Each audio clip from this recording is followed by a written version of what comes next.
Good afternoon. Good afternoon. Thank you for joining me today. Today we're going to go ahead and talk about a few of the questions that you as parents have for your children. My name is Robert Mendoza. I'm here from XYZ Financial, and I'm going to help you understand, help you prepare, and help you guide your child in this next stage of their life. First, I'd like to go ahead and present you with the information that I have, and I'd ask that you hold all your questions until the end. Hopefully we'll have enough time. I'll go over each of the questions that you may have. If we don't have any time, I'll give you my email information or my address and my phone number. You can write me a letter, you can email me, you can do whatever you want, or you can even give me a call. And I'm available for you so that you can ask your questions if you still have any. First off, one of the problems that we face today is that we're in a society where they say you need to go to college. I say don't go to college. You heard me right. I say don't go to college unless you have a full ride scholarship, unless you have very wealthy parents, or unless you have means to pay for it. Student loan debt is one of the reasons why I say don't go directly to a four-year public or private college. I believe that there's a better way. If you prepare now while your child's in high school, I believe that there's a better way. My understanding is that if you have a solution that you can use and you can save a lot of money, why not use that solution? My solution for you as parents is to consider going to junior college first. I know several people have ideas of what junior college is, so what I'm going to do is I'm going to explain to you the context and the benefits of junior college. I'm going to explain by telling you the economical benefits, the emotional benefits, and the psychological benefits for your student. On the other hand, I'm going to also tell you the naysayers, and I'm going to tell you about the folks that subject junior college to a different standard, and the opposition that they view as reasons why people shouldn't go to junior college. Let me go back to this for one thing. So clearly, I believe that everybody in this room, doesn't matter what your socioeconomic background, your child should consider highly going to junior college. The reason why I state that is right now in this country, the student loan debt is about $1.3 trillion. This is from the Department of Education. California alone is one of the states that contributes to most of this student loan debt. Here in the San Francisco Bay Area, we live in a place where it's really unique, and there's so many different opportunities here. I advise that in your position as parents, consider speaking to your child about junior college, because who does not want to save money? Who does not want to save money on the first 2 years, and hopefully they can find other benefits, other ways to invest that money? So, Robert, I have already saved for my children's education, and I have about $200,000 allocated for each student. That's great. And That's really great. Are you suggesting that because I have the money saved that I shouldn't spend it on the best college that they could get into? I am. And here's what I'm stating. That's really great that you're already ahead of the game. There's a lot of people that don't have that saved. I believe that you should use that money for other types of investments. What I'm stating is that why do you want to spend that money for the first 2 years of education when you could still get that same type of education at a junior college? If you think about it for a second, okay? If everybody thinks about this for a second, Alice, you bring up a great point. The money you save, you can use that versus your own retirement. Instead of sending it to universities, University of California, what have you, okay? Use that for yourself. But I put it into a 529 because I met with some financial advisor like yourself about 18 years ago, and they told me to do that. Okay, that's an excellent point. You should talk to your financial advisor, see how you can get some of that back. Because I still believe that the savings that you would obtain would still be more money than you're actually spending. So it's entirely up to you because every situation is different. But what I'm advocating is that everybody should at least consider this. All right, economically, what we're talking about here is we're talking about $10,000 to $66,000 per year in savings. Okay, each situation is different, but why would you not want to save that type of money? $66,000 per year for private school, or maybe even $10,000 per year for state schools. Here are the benefits. The first 2 years, students are able to explore. They're able to take a look at different types of courses, and they're able to see what they actually want to do in life. They don't have that time consequence, or they don't have that financial consequence if they decide, that's not what I really want to do. The other thing that you do is you save a lot of money in terms of tuition. If you're getting the same amount of education, why would you not want to save that money in terms of tuition? Flexibility is another aspect that you could look at in terms of going to junior college for the first 2 years. When I say flexibility, if you think back to your own life, did you know what you wanted to do when you were 18? If you're able to test out, if you're able to take a class in calligraphy, or if you're able to take a couple of Photoshop classes, or if you're able to take some other economics classes, and you decide that that's not for you, you're not in trouble yet.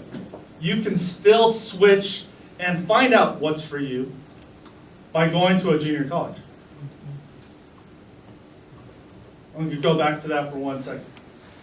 The opposition of going to a junior college is there's folks that state that the education isn't up to par. The education is actually not as rigorous as going to a four-year public or a private university. I understand where they're coming from with that, but I feel that in this day and age, those community colleges and those junior colleges have raised the bar, and they've come to a level where you can't even tell that you took your first 2 years, your freshman, sophomore year, at a community college or a junior college. And so my point to them would be, you need to understand what's going on in this day and age and see what kind of resources they actually have at their disposal. What I'm going to say now is, I explained to you how there's economic benefits, there's emotional benefits for your child, and then there's also the benefit of being able to be flexible. I also explained to you the opposition of folks that are saying that it's not as rigorous, or there's a stigma of going to a junior college. And so I would like to just emphasize, consider this for your young child in their future. Consider going to a junior college for the first 2 years so that you can have other choices and you can have more savings for other things down the road that you don't have to worry about by having large student loan debt and things like that. I'm going to open it up to questions if anybody has any questions right now. Right? Well, yeah, my question is, wouldn't it be beneficial for a student to go to a four-year college, not so much just for the educational experience, but for the life skills? Because as we all know, when adolescents, when they transition to adulthood, that's a process. So being away from home will start that process of them being able to be independent and to be self-sufficient. That's a great point. And if I understand your question correctly, you're talking about the social aspect of going to a public or a private university? Yes. That's a great point. And what I would say is, you're not 21 yet. I know that might be controversial, but when you're a freshman and sophomore, you're not 21, so you really can't, if that's what you're into, you can't really drink and you can't really experience the whole college atmosphere the same way someone who went to a junior college and when they transfer, they can, they would be probably 21 by then. But my point is that if you're at the junior college first, you can experience that later. You don't have to experience all of it right away. So I would just say to you, you could experience that at a later date. You don't have to experience that right away, and you can save money by experiencing it at some other time. Well, my argument with you then is that, even if you wait 2 years, and when you're Yep. still at home, you're still in the bubble of being at home, and if you start the process of making the transition to adulthood at 18, by the time you turn 21, I think you'll be a little bit better prepared. No, that's a great point. On the opposite hand of that, because you go to a junior college and because you have flexibility of doing other things like working maybe, you actually have better time management. It's one of the things where, in my own experience, I find that I went to junior college. I had better time management and I was more prepared because I had a goal in mind. I wanted to save money over here. I wanted to go to a public four-year university over here, and then ultimately wanted to go to grad school, and I'm here. So I'm an example of this actually panning out and getting a great education for almost half the price. One of the things that I didn't mention, I'll get to your question in 1 second. One of the things that I didn't mention is you're going to go different directions. Why not save the money? Okay, that's the bottom line. Why not save the money and invest it in something else? Why become a victim of the student loan debt crisis? Okay, prepare yourself. Try to avoid the student loan debt crisis, especially here in the Bay Area, in California, and do other things with that money, aside from paying four-year institutions freshman and sophomore year. That's all I'm saying. Okay. Ann, do you have a question? I did have a question. I commend you. I have a couple of friends who went through that and did well and saved money, but most of my other colleagues gave up because of the process it takes to actually get classes. What are your recommendations on that? That's a great point, and it's a very valid point. This is what we're going to do. I'm going to go ahead and email you a couple of links, and then I will address that question. If anybody else has questions for me, I have my business card over there. You guys can grab a business card, email me. I really appreciate all of your time. Thank you so much. Have a good day. Good job, Robert. Very interesting. Good job, Robert. Good job. High five. Let's go. What'd you like? What did he do well? He was very clear on his opinion. Yeah, clear on his position. You bet. What else, Chris? Robert's voice and command and his presence is. He was walking all over the room.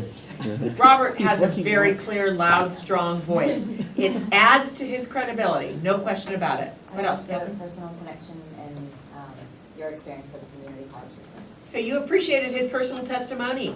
You bet. What else? I appreciated him being calm, even when and Brian attacked him a little bit. He still responded back.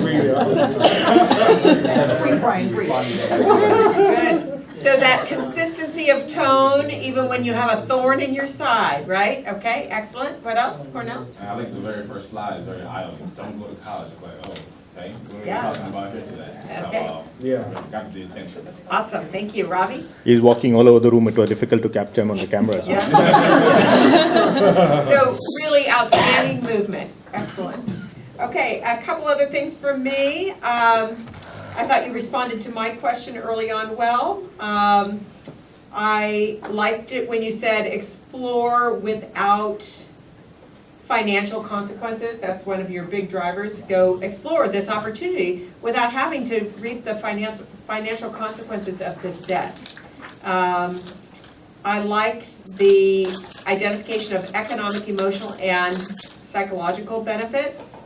And I like the fact that you reminded us to emphasize the possibility of considering this for the future. I think you had a bit of a challenge with time management, but you recognized that you were short on time, and then you just wrapped us up. And that was good too. That's acknowledging to your group that you value their time. So well done there. Suggestions for change. What could Robert have done differently? When you came and stood over here, kind of behind the chair, it kind of seemed like you took yourself completely out, and Yeah, I know. it was just a voice kind of traveling. Yeah. So stay front and center. Stay with us. On that note of movement, when you came down here in Q&A, fantastic. But then remember, you've just alienated half of your group. So you got to come back as well. Don't stay there. Don't engage with Brian, because it became a dialogue between the two of you, and everyone else felt left out. Okay, what else? Cornell? A little bit of a contradiction, because one of your big points was the student loan debt, you don't want to be a part of that.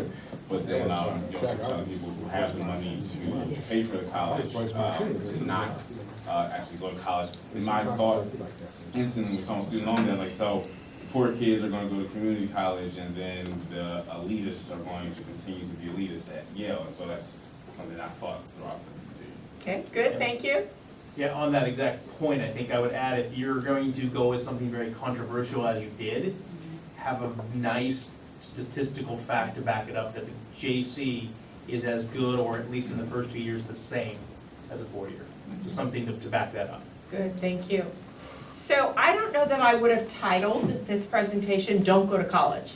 It was such a grabber. I wanted you to lead me to that as the crescendo, as the wow, which could have been your build-up about, you know, hey, you guys are considering college options, blah, blah, blah.